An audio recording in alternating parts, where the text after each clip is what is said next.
nawawalan na rin po ako ng pag-asa kasi parang ayaw na po nila sa amin.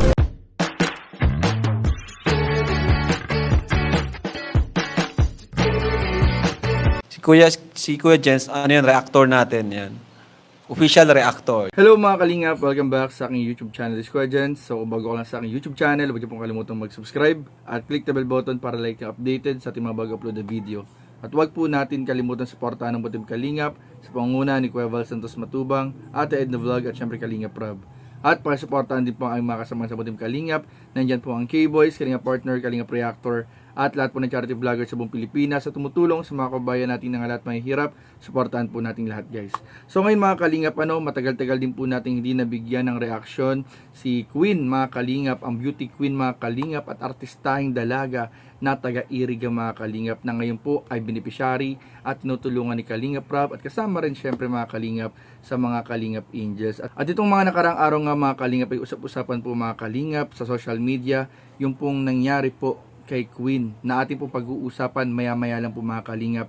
At tungkol na po dito mga kalingap, nakarating na rin po ito kay Kalingap Rob at talaga naman mga kalingap, ikinabahala din mismo ni Kalingap Rob nung nabalitaan niya ito at talagang umagaw agad ng atensyon ni Kalingap Rob na halos ipakiusap na nga rin po ni Kalingap Rob sa social media ang pagpapahinto. So ano nga ba ito mga kalingap, mamaya pag-uusapan po natin yan, pero bago yung panoorin muna natin ang dating interview ni Kalingap Rob para kumustahin po si Queen sa kanyang personal na buhay at yung pong mission talaga na mahanap yung kanyang foreigner na tatay. So ano pang hinintay natin mga kalingap, tara panoorin po natin in 5, 4, 3, 2. Kumusta ka na ba ngayon, Queen? Okay naman po, sa awa po ng Diyos is nakakaraos rin naman po kami and ano po talaga, napakalaking tulong po talaga ng Kalingap nung dumating nga po kami sa amin.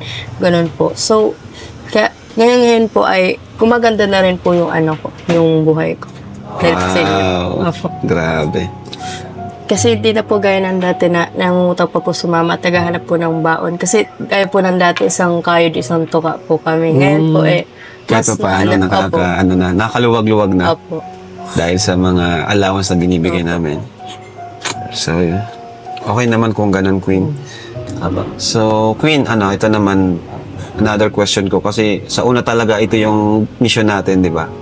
Na medyo nawawala na rin tayo dun sa goal natin. Kumusta yung paghahanap mo sa yung papa? Ito nga po kuya, nawawalan na rin po ako ng pag-asa kasi parang nafe-feel ko po ayaw na po nila sa amin.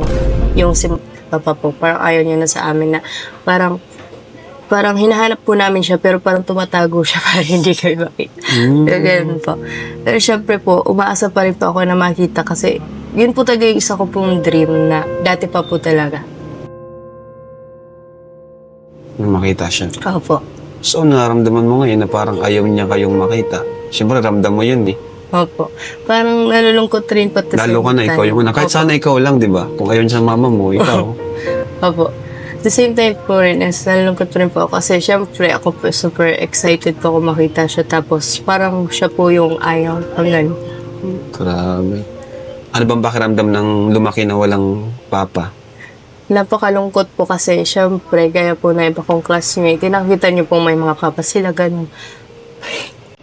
Sige lang.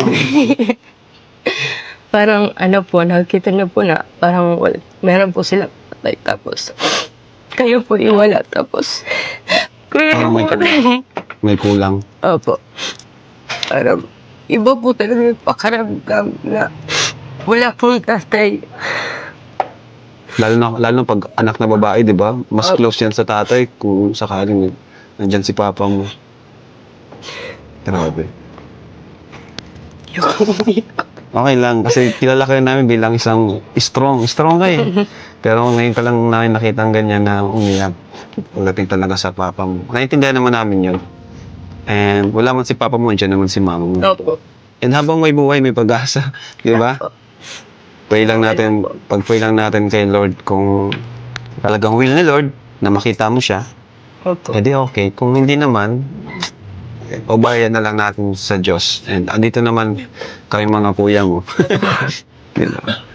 Pero pag pinagpipray pa rin namin na sana, kahit man lang sa isang pagkakataon, di ba, magkita kayong dalawa. Basta tuloy lang ang buhay. No? Opo.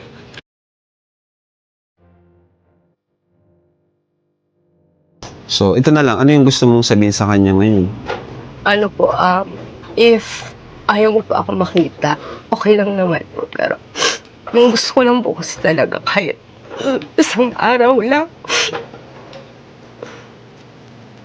Grabe. Grabe talaga yung pagkasabik ni Queen na makita ang kanyang papa.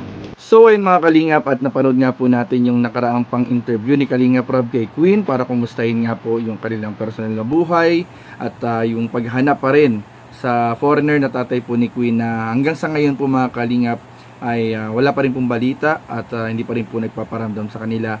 At sa kabila nga po ng mga Kalingap ay patuloy pa rin po mga Kalingap ang pagtulong na ginagawa ni Kalingap Rob at ng Team Kalingap sa pamilya po ni Queen. Pero ditong nakaraang araw nga mga Kalingap ay meron pong nangyari sa social media na agad pong umagaw ng atensyon ni Kalingap Rob at talagang ikinalungkot din po ni Queen mga Kalingap. Dahil meron pong isang Facebook page po na naglabas po ng isang larawan ni Queen at mayroon po itong caption kung saan iniligay po nung isang page po yung isang question and answer o yung naging question and answer portion po sa isang beauty pageant na sinalihan po ni Queen. At dito nga mga Kalingap ay tila ba umulan ng bashing dahil nga po mga Kalingap sa ipinost nitong page na ito, lalong-lalo ng mga Kalingap yung nagkaroon po kasi ng parang misunderstanding doon po sa tanong at sa naging sagot po mga Kalingap na dapat sa tingin ko mga Kalingap dapat ay hindi na sana ipinost nung page kung pagmumulan ito ng bashing para kay Queen. So kawawa naman po mga Kalingap yung bata. At ito nga po mga Kalingap ay umagaw ng attention kay Kalingap Rob at agad isinare ni Kalingap Rob na merong caption na baka po pwedeng pakidelete na lang ng post na ito. Napapahiya po ang bata. 14 years old pa lang po yan. And matagal na daw pong nagme-message yung mama niya sa inyo na tanggalin.